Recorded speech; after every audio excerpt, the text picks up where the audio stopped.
ونستعينه ونستغفره ونؤمن به ونتوكل عليه ونعوذ بالله من شرور أنفسنا ومن سيئات أعمالنا من يهده الله فلا مضل له ومن يضلل فلا هادي له وأشهد أن لا إله إلا الله وحده لا شريك له وأشهد أن محمدا عبده ورسوله أما بعد فإن خير الحديث كتاب الله وخير الهدي هدي محمد صلى الله عليه وسلم وشر الأمور محدثاتها وكل محدثة بدعة وكل بدعة ضلالة وكل ضلالة في النار. أعوذ بالله من الشيطان الرجيم. بسم الله الرحمن الرحيم. حاميم والكتاب المبين إنا أنزلناه في ليلة مباركة إنا كنا منذرين فيها يفرق كل أمر حكيم أمرا من عندنا إنا كنا مرسلين. محترم حاضرین، آج کا ہمارا دور اور ماحول بظاہر دیکھنے میں ترقی یافتہ ہے. علم اور علم کے حصول کے آلات اسباب بالکل عام ہیں، اور عام ہی نہیں بلکہ خاص اور خواص اور کے ساتھ ساتھ عوام کی بھی دسترس میں ہے. اس اعتبار سے بظاہر ہونا یہ چاہیے تھا کہ علم کا دور دورہ ہو، حقائق اور سچائیاں لوگوں کو معلوم ہو، غلط باتوں کے بارے میں علم ہو کہ یہ بات صحیح نہیں ہے، غلط ہے. لیکن جب ہم ایک طرف علم کے وسائل، علم کا فروغ اور اس کے اسباب کا عموم دیکھتے ہیں، اور دوسری طرف قرآن و حدیث کی صحیح تعلیم کی روشنی میں دین کی حالت دیکھتے ہیں، لوگوں کا دین سے تعلق اور برتاؤ دیکھتے ہیں، تو معاملہ بالکل متضاد نظر آتا ہے. اور اللہ کے نبی جناب محمد رسول اللہ صلی اللہ علیہ وسلم کا یہ فرمان بالکل منطبق ہوتا نظر آتا ہے موجودہ ماحول پر، جو آپ نے ذکر کیا تھا کہ بدأ الاسلام غریبا وسیعود کما بدأ، کہ اسلام غربت، جس کا ایک معنی ہے کہ اجنبیت کی حالت میں شروع ہوا. اسلام کا آغاز اجنبیت کی حالت میں ہوا، اور عنقریب اس کی یہ اجنبیت پھر سے لوٹ آئے گی. حقیقی اسلام لوگوں کے درمیان انجان سا ہو جائے گا. جب اسلام شروع میں آیا تو لوگوں کو حیرت ہوئی، یہ کیا نئی بات ہے. اس سے ایک قسم کا کی اجنبیت اور لاعلمی کا اظہار کیا جاتا تھا، نئی چیز سمجھا جاتا تھا. ٹھیک اللہ کے نبی صلی اللہ علیہ وسلم نے فرمایا کہ ایسا دور پھر سے پلٹے گا کہ اسلام اجنبیت کی حالت میں لوٹ آئے گا. لوگ اسے دیکھ کر تعجب کریں گے، حیرت کریں گے، یعنی اصل دین کو اصل دین نہیں سمجھا جائے گا. آج آپ دیکھیے تو دین کے مختلف معاملات میں، ایمان اور عقیدے کا معاملہ ہو، عبادات کا معاملہ ہو، تہوار کا معاملہ ہو، مخصوص ایام اور احکام کے معاملات ہوں، اسلام اجنبی نظر آتا ہے خود مسلمانوں کے بیچ میں. بہت ساری چیزوں کے درمیان ہم یہ دیکھتے ہیں کہ ہر وقت اور مہینے کی مختلف قسم کی بدعات مسلمانوں میں بالکل عام ہیں. اس کے تعلق سے لوگ بڑے عقیدت مند ہیں. ہمارے یہاں یہ مزاج تو ہے کہ دین پر، دین کے فضائل اور اعمال پر عمل کیا جائے، اسے اختیار کیا جائے تاکہ اجر و ثواب ملے، اعلیٰ فضائل سے ہمکنار ہو جائیں. لیکن جو اس کی اصل اور بنیاد ہے کہ فضیلتوں کی بنیاد ہے کیا چیز، اللہ تبارک و تعالیٰ کے یہاں کسی عمل پر اجر و ثواب کے ملنے کی امید، قبولیت کا معیار اور بنیاد کیا ہے، اسے فراموش کر دیا جاتا ہے. ایک عمل آدمی یہ سوچ کر کرتا ہے کہ اس سے ہم کو اجر و ثواب ملے گا، فضائل ملیں گے، اللہ تبارک و تعالیٰ کے مختلف وعدے اور انعامات کی امید کی جا سکتی ہے. یہ سوچ کر آدمی کوئی عمل اختیار کرتا ہے. لیکن ظاہر سی بات ہے کہ ایسے کسی بھی عمل کے اختیار کرنے میں جو بنیاد ہے، جس میں کوئی اختلاف نہیں ہے، وہ بنیاد یہ ہے کہ کسی بھی عمل اور دینی عبادت کے شرعی بنیاد ہونی چاہیے. اللہ اور اس کے رسول جناب محمد رسول اللہ صلی اللہ علیہ وسلم سے وہ چیز ثابت ہونی چاہیے، اور وہی چیز صراط مستقیم ہے، وہی اجر و ثواب کا باعث ہے، وہی دین ہے. وَأَنَّ هَذَا صِرَاطِي مُسْتَقِيمًا فَاتَّبِعُوهُ، کہ یہ میرا سیدھا راستہ ہے، اسی کی اتباع کرو. وَلَا تَتَّبِعُوا السُّبُلَ، دوسرے راستوں کی اتباع نہ کرو، پیروی نہ کرو. فتفرق بکم عن سبیلی، ورنہ وہ تمہیں اللہ کے راستے سے ہٹا دے گی، جدا اور الگ کر دے گی۔ دوسرے راستے پر چلنا، جب آپ بڑی محنت و مشقت کر کے سفر طے کر رہے ہیں، عمل کر رہے ہیں، عبادت کر رہے ہیں، لیکن وہ اللہ کا راستہ ہے ہی نہیں، تو فائدہ کیا؟ من عمل عملا لیس علیہ امرنا فہو رد، یہ حدیث بار بار دہراتے ہیں مسلم شریف کی، جس نے کوئی بھی ایسا عمل کیا جس پر ہمارا حکم یعنی شریعت کی تائید نہیں ہے، وہ رد ہے، مردود ہے، اللہ کے یہاں قابل قبول نہیں ہے۔ من احدث فی امرنا ھذا ما لیس منہ فہو رد، جس نے ہمارے اس دین میں کوئی ایسی چیز ایجاد کی جو اس دین کا حصہ ہے ہی نہیں، تو وہ قابل قبول ہی نہیں ہے، وہ کتنا بھی خوبصورت نظر آ رہا ہو، خوشنما دکھائی دے رہا ہو، اللہ کے یہاں وہ قابل قبول درجہ پا ہی نہیں سکتا۔ بالکل صاف صاف تعلیمات ہے، اور یہ کتنی نصوص ہیں۔ ہم ہر بار نبی کریم صلی اللہ علیہ وسلم کا ہر جمعہ میں دہرایا جانے والا جملہ دہراتے ہیں کہ دین میں ہر نئی چیز بدعت ہے، ہر بدعت گمراہی ہے۔ بدعت کی کتنی برائیاں اور نقصانات ہیں کہ یہ بدعت جو ہے اگرچہ اچھائی کے روپ میں آتی ہے، دین کی شکل ہم سمجھتے ہیں، لیکن یہ شیطان کا دین ہے۔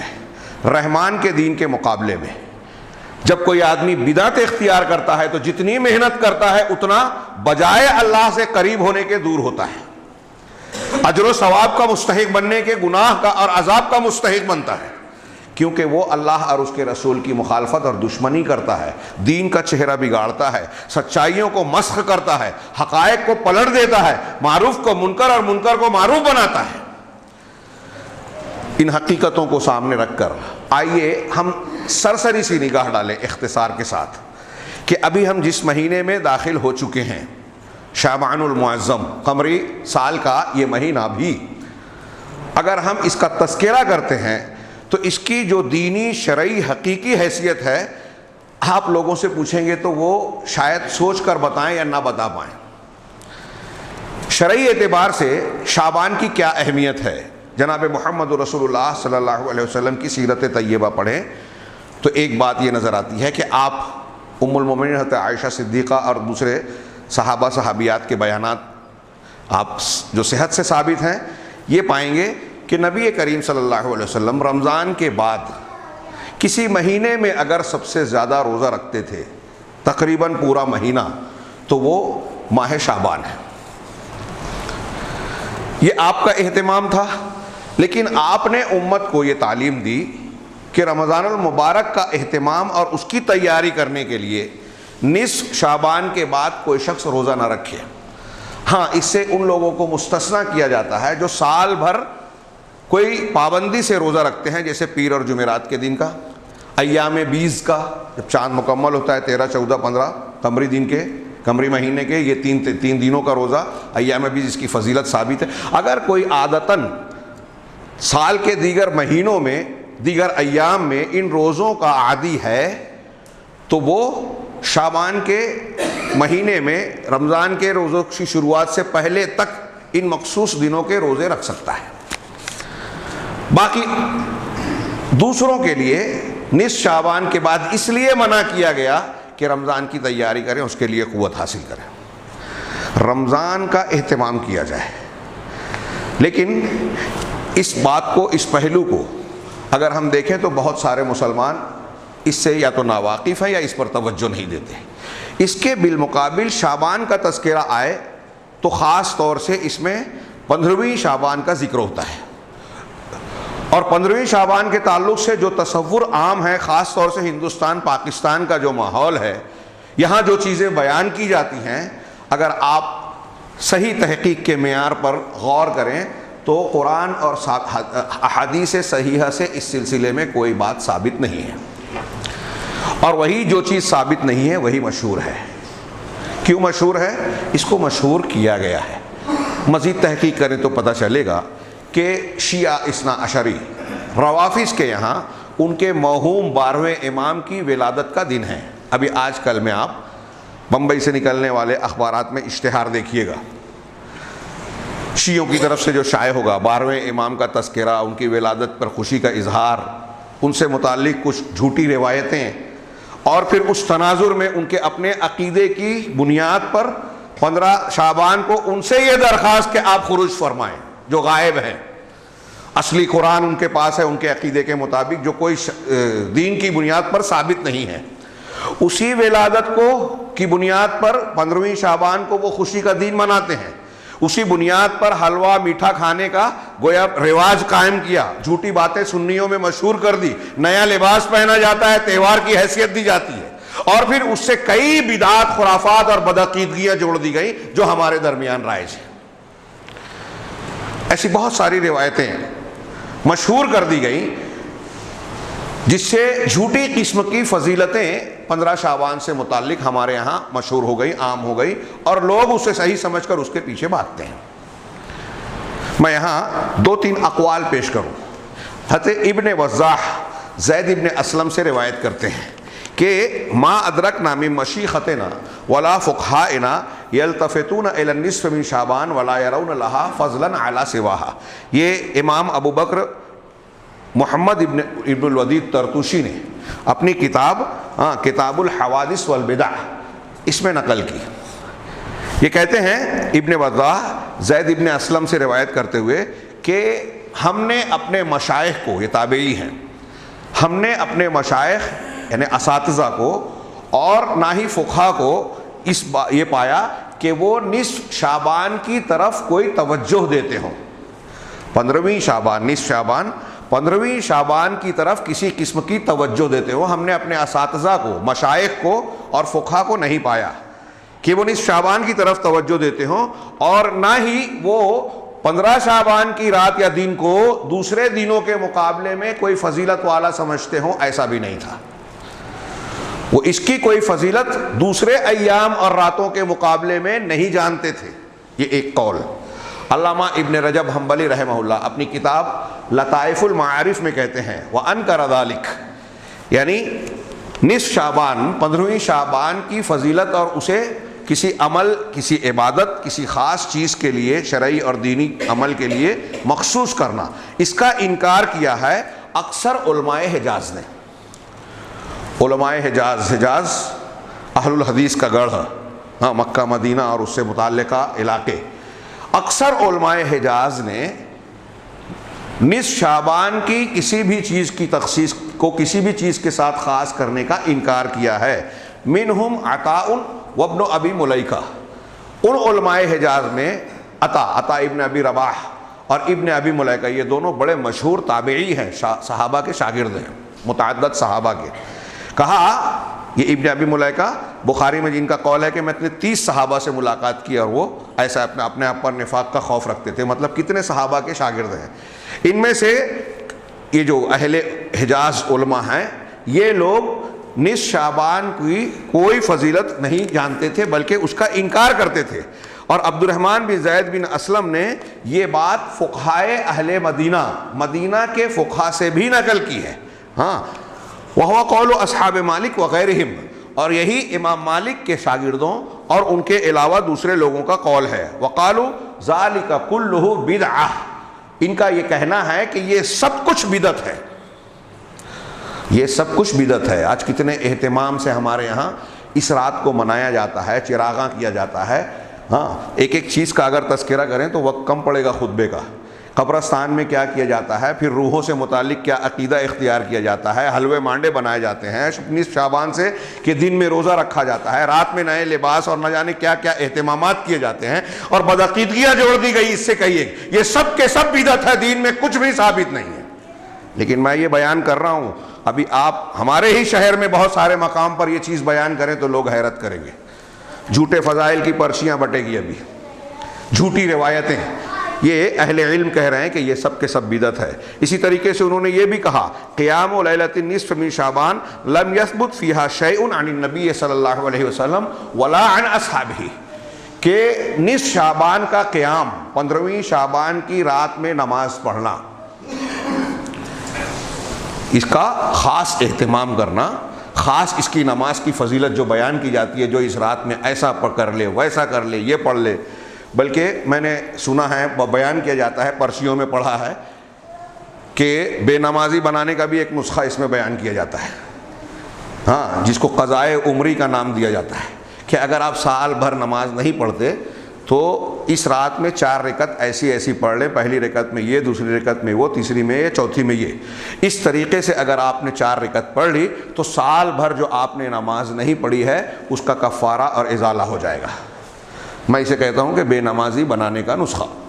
آپ نماز مت پڑھیے، سال کی ایک رات میں شارٹ کٹ میں 4 رکعت اس طرح پڑھ لیجئے، آپ کو جنت کا راستہ آسان. جو اللہ کے نبی جناب محمد رسول اللہ صلی اللہ علیہ وسلم کو بھی نہیں پتا تھا، صحابہ کرام کو بھی جس کا علم نہیں تھا. اللہ کے نبی صلی اللہ علیہ وسلم آخری وقت میں بے ہوش، بار بار بے ہوش ہونے کے بعد جب ہوش میں آتے ہیں تو الصلاۃ الصلاۃ کہہ رہے ہیں، نماز پڑھنے کے لیے جانا چاہتے ہیں. ٹیک لگا کر آپ مسجد میں جاتے رہے اور آخری وقت تک تلقین کرتے رہے کہ نماز کا خیال رکھنا اور اپنے ماتحتوں کا خیال رکھنا، نماز کا خیال رکھنا. آپ نے کوئی ایسا نسخہ نہیں بتایا کہ نماز چھوڑ دی ہو، سال میں ایک قضائے عمری کے نام سے 4 رکعت پڑھ لے، ساری نمازوں کا ازالہ. یہ بندہ ایجاد بندہ ہے. شریعت میں شریعت کی مخالفت کرنے کا ایک نسخہ ہے، قرآن و حدیث کی مخالفت کرنے کا، ایک فرض کو غیر اہم بنانے کا نماز کا، جس کو ایک عاقل ہوش و حواس میں اگر کوئی مسلمان ہے تو آخری وقت تک اس کے لیے معاف نہیں ہے. شرعی عذر اگر نہیں ہے کوئی تو نماز معاف نہیں ہوتی، لیکن اسے معاف کرنے کا ایک نسخہ بیان کیا گیا. تو یہاں کہہ رہے ہیں کہ نصف شعبان کی رات میں قیام کرنے، خصوصی نماز پڑھنے کی کے تعلق سے نبی صلی اللہ علیہ وسلم سے کچھ بھی ثابت نہیں ہے اور نہ ہی آپ کے صحابہ سے ثابت ہے. اللہ کے نبی صلی اللہ علیہ وسلم سے ثابت نہیں، صحابہ سے نہیں. جو چیز دین کے معاملے میں نبی صلی اللہ علیہ وسلم سے ثابت نہ ہو، کیا وہ دین ہو سکتی ہے؟ اب اگر کوئی ہم اور آپ یا جو لوگ 15ویں شعبان کو نماز کا اہتمام کر رہے ہیں تو یہ وہ اہتمام کر رہے ہیں جو نبی کے خلاف ہے. اجر و ثواب ملے گا یا رد ہوگا؟ فضیلت ملے گی یا عذاب کے مستحق ہوں گے؟ دین پر عمل کرنے والے کہلائیں گے یا دین کی مخالفت کرنے والے کہلائیں گے؟ اب کوئی کتنی بھی بات کرے، نبی صلی اللہ علیہ وسلم سے جو چیز ثابت نہیں ہے آپ اسے ثابت مان رہے ہیں، جو دین نہیں ہے اسے دین بنا رہے ہیں، تو آپ اللہ اور اس کے رسول کے مجرم ہیں، اللہ کے مجرم ہیں اور رسول اللہ صلی اللہ علیہ وسلم کی مخالفت کر رہے ہیں. تو نبی سے اور اصحاب سے کچھ ثابت نہیں. حافظ عراقی بڑے محقق ہیں، ان کی کتاب بڑی مشہور ہے. یہ حدیث کے سلسلے میں کہہ رہے ہیں کہ حدیث و لیلۃ النصف من شعبان باطل، کہ نصف شعبان کی حدیث، نصف شعبان کی حدیث یہ باطل ہے. اب کون سی حدیث؟ بہت ساری حدیثیں جو بھی بیان کی جاتی ہیں، کئی روایتیں اس کی فضیلت میں بیان کی جاتی ہیں. پھر لمبی چوڑی وہ روایت جو ترمذی میں ہے کہ اللہ کے نبی صلی اللہ علیہ وسلم کے پیچھے پیچھے ام المومنین حضرت عائشہ صدیقہ گئیں، اور آپ بقی گئے، بقی غرقد، پھر واپس آئیں، اور پھر وہ جو پوری روایت بیان کی جاتی ہے اور کہا کہ یہ رات ایسی ہے کہ اس میں اللہ تبارک تعالیٰ بنو بکر کی بھیڑوں کے بالوں کے برابر لوگوں کی بخشش کرتا ہے. ضعیف جدہ حدیث ہے، انتہائی ضعیف. اور یہ آگے کہا کہ یہ روایت ضعیف ہے اور ضعیف سے شریعت میں حجت قائم نہیں ہوتی. اگر ہم اسے مان بھی لیں تو اہل علم نے اس پر متعدد سوالات اٹھائے کہ نبی کریم صلی اللہ علیہ وسلم کا شب قدر، لیلۃ القدر کی فضیلت کو بیان کرنا ہمارے سامنے ہے، جس کی فضیلت قرآن سے بھی ثابت ہے، انا انزلناہ فی لیلۃ القدر والی صورت میں. پھر اس کے ضمن میں نبی کریم صلی اللہ علیہ وسلم کا عمل، آپ اعتکاف کیا کرتے تھے رمضان کے آخری عشرے کی طاق راتوں میں. پھر حدیث میں یہ ہے کہ جب آخری عشرے میں داخل ہوتے آپ تو آپ رات کو بیدار ہوتے، جاگتے، کیا ایقظ لیلہ، اپنی رات کو جاگتے، شد مئذرہ، اپنی کمر کس لیتے، اور ایقظ اہلہ، اور اپنے اہل و عیال کو جگاتے تھے. اور آپ نے جو 3 دن نمازیں جب باجماعت تراویح پڑھائی، بعض روایات سے یہ ثابت ہے کہ آپ نے آخری عشرے کی 3 طاق راتوں میں پڑھائی تھی، یعنی رمضان المبارک کے اس شب قدر کا اہتمام لوگوں کو سکھایا، تو لوگوں کو جگایا، عبادت کی ترغیب دی، خود عمل کیا. اور یہاں اس روایت میں ایک طرف تو ضعیف ہے، آپ تنہائی میں اندھیرے میں بقی جا رہے ہیں، اور یہ آپ کا ایک دن کا کوئی مخصوص عمل نہیں تھا. سال میں آپ مختلف موقعوں پہ قبرستان جایا کرتے تھے اور جا کر مرنے والوں کے حق میں دعائے خیر کیا کرتے تھے، اور آپ نے لوگوں کو تلقین کی کہ قبرستان جاؤ تاکہ موت اور آخرت یاد کرو. حضرت عائشہ کو بھی آپ نے نہیں بتایا اس روایت کے مطابق جو ضعیف ہے، جس سے استدلال کیا جاتا ہے. آپ نے بھیڑ بھاڑ نہیں کی، قبرستان میں بھیڑ بھاڑ نہیں ہوئی، چراغاں نہیں کیا، کسی قبر پر چونا نہیں لگایا، بلکہ اس سے منع کیا. آج آپ جائیے 15 شعبان سے پہلے پورے قبرستان میں آپ دیکھیں کہ لوگ اپنے اپنے رشتہ داروں کی قبروں پر چونا گچ کر رہے ہیں، چونا لگا رہے ہیں، اینٹیں لگا رہے ہیں، نہ جانے کیا کیا. صراحتاً حدیثوں میں ان چیزوں کی ممانعت موجود ہے. اللہ کے رسول صلی اللہ علیہ وسلم نے قبروں کو چونا گچ کرنے سے منع کیا، پختہ بنانے سے منع کیا، اس پر کوئی تحریر لکھنے سے منع کیا. حدیثیں صحت کے ساتھ ثابت ہیں. قوم کے لوگ ماننے کو تیار ہی نہیں ہے. کون سا علم کا دور ہے یہ؟ جہالت ہے، جہالت. ہمارا دور، میں نے کہا شروع میں کہ علم کا دور کہلاتا ہے، لیکن حقیقت میں اگر دیکھیں تو قرآن حدیث ایک طرف اور ہمارا عمل، دین سے متعلق ہمارا برتاؤ اور رویہ علم اور دلیل کے بالکل خلاف ہے. دلیل یہ کہہ رہی ہے کہ نصف شعبان کی کوئی فضیلت نہیں ہے، لیکن ہمارا عمل یہ کہہ رہا ہے کہ ہم اسی کو لیلۃ القدر سے بھی زیادہ ہم نے اہم بنا دیا، جو قرآن حدیث سے جس کے بارے میں کوئی اختلاف نہیں ہے، ثابت شدہ فضیلتیں ہیں. تو یہ حافظ عراقی کہہ رہے ہیں کہ نصف شعبان کی رات کی حدیث جو ہے باطل ہے. اسی طرح علامہ ابن جوزی رحمہ اللہ نے اپنی کتاب الموضوعات، یعنی وہ روایتیں جو من گھڑت ہیں، جھوٹی ہیں، ان کی اس کتاب میں انہوں نے جھوٹی روایتوں کا ایک مجموعہ جمع کیا. نصف شعبان کی روایتوں کو انہوں نے موضوعات میں جمع کیا ہے، ذکر کیا ہے. آگے کہتے ہیں وَأَمَّا صِيَامُ يَوْمِ النِّصْفِ مِنْ شعبان، رہا 15ویں شعبان کا، نصف شعبان کا روزہ رکھنا. ہمارے یہاں اسے شب برات کہا جاتا ہے. یہ حدیث میں نام نہیں ہے، لوگوں نے نام رکھ لیا شب برات. بعض علماء کی برات کا معنی نجات کہتے ہیں، لیکن بعض علماء نے کہا کہ یہ روافظ کا رکھا ہوا نام ہے. شیعوں کے یہاں برات یا تبرہ لا تعلقی اور بیزاری کا معنی دیتا ہے. صحابہ کرام سے بیزاری کو وہ لوگ تبرہ بازی کہتے ہیں، اور اس مناسبت سے اس رات کا نام شب برات رکھا. اور ہمارے یہاں اس کو شب برات کہا جاتا ہے، اور یہ سمجھا جاتا ہے کہ نجات کی رات، جبکہ یہ نجات کی رات کے لیے ان کے نام پر کہیں قرآن و حدیث میں مخصوص نہیں ہے. تو کہا علامہ ابن جوزی کہ نصف شعبان کا روزہ، اس کے دن کا روزہ رکھنا، فلم یثبت بخصوص ہی حدیث عن النبی صلی اللہ علیہ وسلم، تو اس بارے میں خصوصیت کے ساتھ نبی صلی اللہ علیہ وسلم سے کوئی حدیث ثابت نہیں ہے. والحدیث الوارد فیہ ضعیف، اس سلسلے میں وارد ہونے والی حدیث ضعیف ہے، جیسا کہ ابن رجب اور ان کے علاوہ دوسرے علماء نے بیان کیا. والضعیف لا تقوم بہ حجہ، اور ضعیف حدیث وہ ہے جس کے ذریعے سے حجت قائم نہیں ہوتی، دلیل نہیں بنتی. کہہ رہے ہیں آگے کہ وَأَمَّا زَعْمُهُمْ أَنَّهَا اللَّيْلَةُ تُقَدَّرُ فِيهَا أَعْمَالُ السَّنَةِ، رہا لوگوں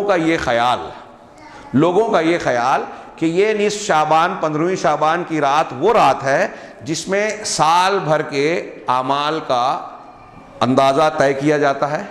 ہاں، اور اللہ تعالیٰ کے اس قول میں جو قرآن کی آیت ہے سورہ دخان کی کہ اِنَّا أَنزَلْنَاهُ فِي لَيْلَةٍ مُبَارَكَةٍ، جو میں نے شروع میں پڑھی، حامیم والکتاب المبین.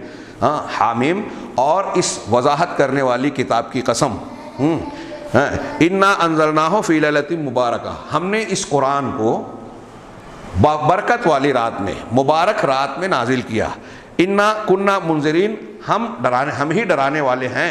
فِيهَا يُفْرَقُ كُلُّ أَمْرٍ حَكِيمٍ، اس رات میں ہر حکمت والا، حکیم کا دو معنی کیا جاتا ہے، ایک تو حکیمانہ اور حکمت والا بمعنی محکم، یعنی مضبوط، پختہ.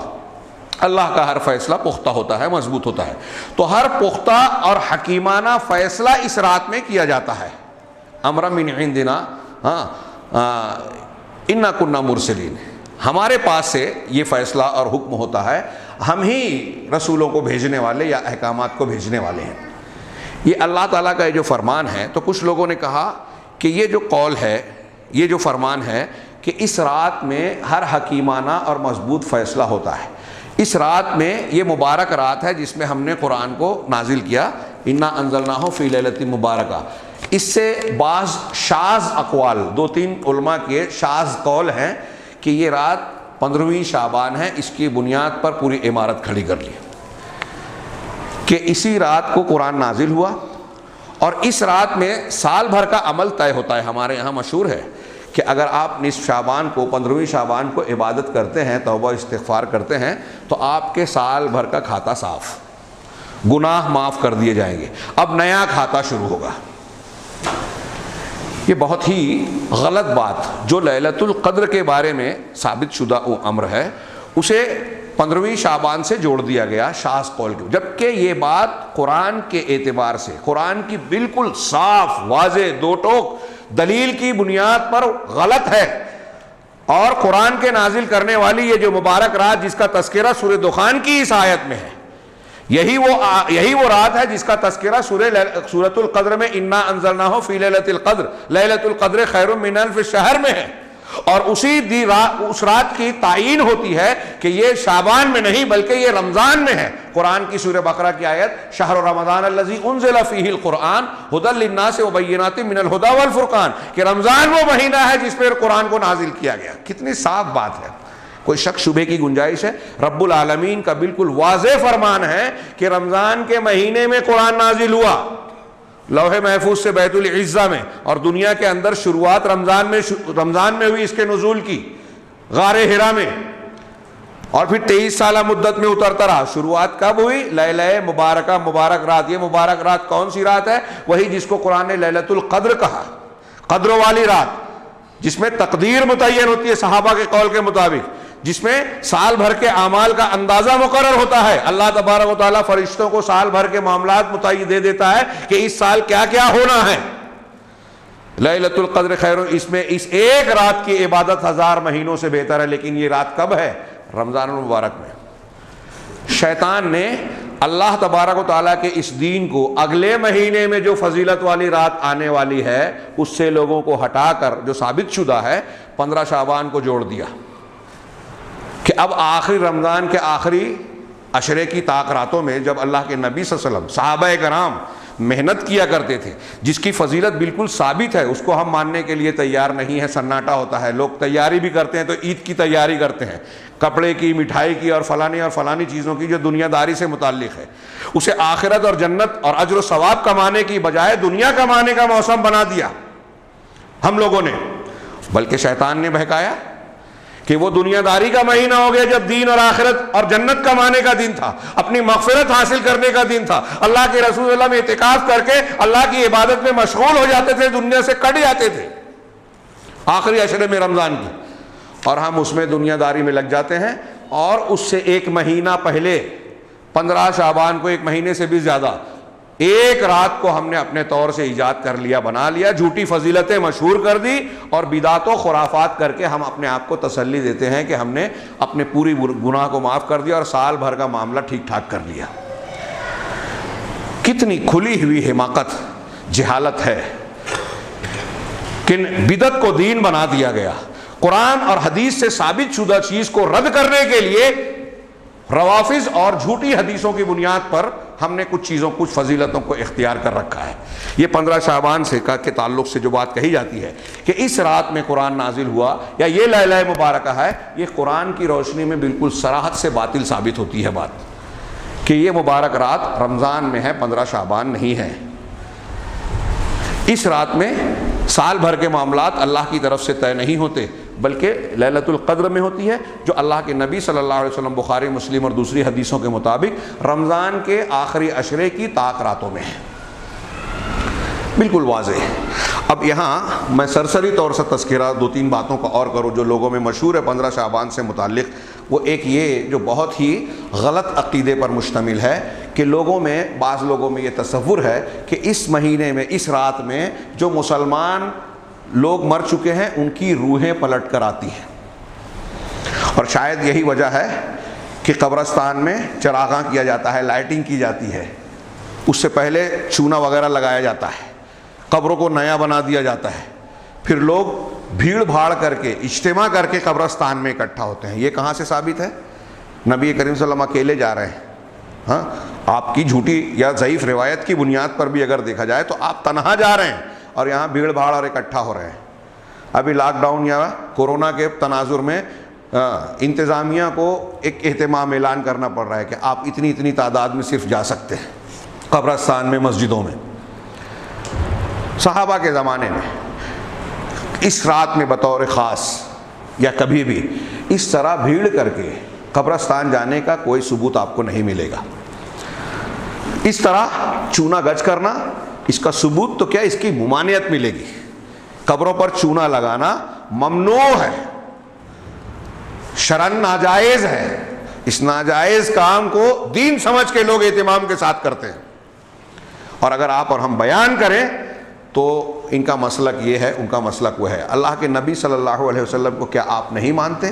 نبی کریم صلی اللہ علیہ وسلم کی زبان مبارک سے نکلی ہوئی یہ بات بالکل ثابت شدہ طور پر حدیث کی کتابوں میں موجود ہے. صحابہ کرام نقل کرتے ہیں، نہا رسول اللہ صلی اللہ علیہ وسلم ان یجسس القبور، اللہ کے رسول صلی اللہ علیہ وسلم نے قبروں کو چونا گج کرنے سے منع کیا. کتنی صاف بات ہے.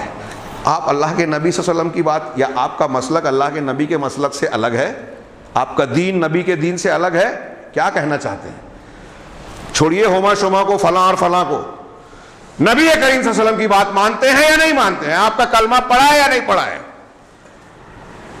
آپ کو ماننے کا دعویٰ بھی اور آپ کی تعلیمات کی مخالفت بھی، بدعت پر آمادہ. تو کہا، میں یہ عرض کر رہا تھا کہ یہ قبروں میں، قبرستان میں اجتماع اور اکٹھا ہونا، لائٹنگ کرنا، چونا لگانا، بھیڑ بھاڑ کرنا، یہ بدعت. پھر اس میں یہ عقیدہ کہ روحیں لوٹتی ہیں، کہاں سے لائے؟ قرآن و حدیث کا یہ عقیدہ نہیں ہے. یہ ہندوانہ عقیدہ ہو سکتا ہے، غیر اسلامی عقیدہ ہے، مشرکین کا عقیدہ ہو سکتا ہے، مسلمانوں کا عقیدہ نہیں ہے. اسلامی عقیدہ یہ ہے کہ ایک انسان مر جانے کے بعد اس کی روح علیین یا سجین میں ہوتی ہے. شہداء کی روح بطور خاص جنت میں سبز پرندوں کے قالب میں ہوتی ہے. انبیاء کو خصوصیت حاصل ہے. روحیں واپس نہیں آتی، کوئی ثبوت نہیں ہے، نہ اچھی روح ہے نہ بری روح ہے.